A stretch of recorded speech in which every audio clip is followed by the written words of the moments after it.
What does it mean to call something Leviathan in comparison to others? WordWeb describes Leviathan as the largest or most massive thing of its kind, monstrous sea creature symbolizing evil in the Old Testament. A recent Economist article, "See the Drug War Hit Central America," has this usage of Leviathan. Whatever the weaknesses of the Mexican state, it is a Leviathan compared with the likes of Guatemala or Honduras.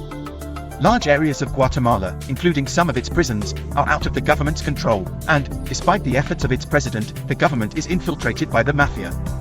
It is clear from this text and the rest of the article that Guatemala and Honduras are worse off than Mexico. If that is so, why is the word Leviathan used to refer to Mexico? From the above meaning of Leviathan, should not Mexico be the worst amongst the three? What is the typical usage of this word Leviathan?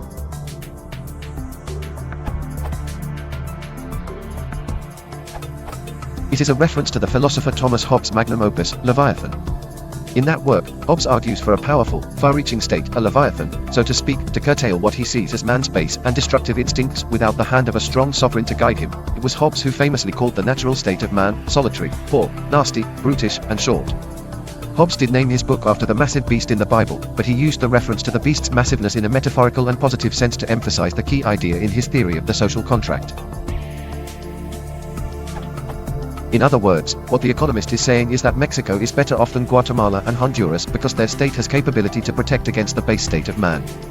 E.g., against the petty thievery, illegitimate violence, and capricious laws that plague poor, underdeveloped countries, the very same things Hobbes abhorred in his book. As you can see, the excerpt highlights Guatemala's lack of state control over heavy arms and prisons, traditionally one of the fundamental prerogatives of government. It clearly does not live up to the ideal Hobbes espoused in Leviathan.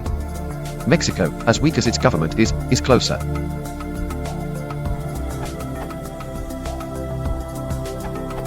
As I have always understood it, the clue is that a strong state is a necessary evil. The biblical monster Leviathan is a metaphor for the strong state. Yes, a strong state will cause corruption, abuse of power, and a general waste of resources, as well as injustice, but a weak state amounts to or leads to anarchy, which will cause much more waste and injustice. Let one king have a huge, wasteful palace, requiring burdening taxes, and kill whomever he likes. This is still to be preferred over dozens of warlords with similar courts and habits. Moreover, with one king, at least the nation will be spared civil war, which is the greatest of all evils, with its tremendous loss of lives, trade, and resources. Hobbes had experienced the English Civil War, 1642 to 1651, which probably influenced his conclusion. Civil war is a form of anarchy, the worst of the worst to Hobbes.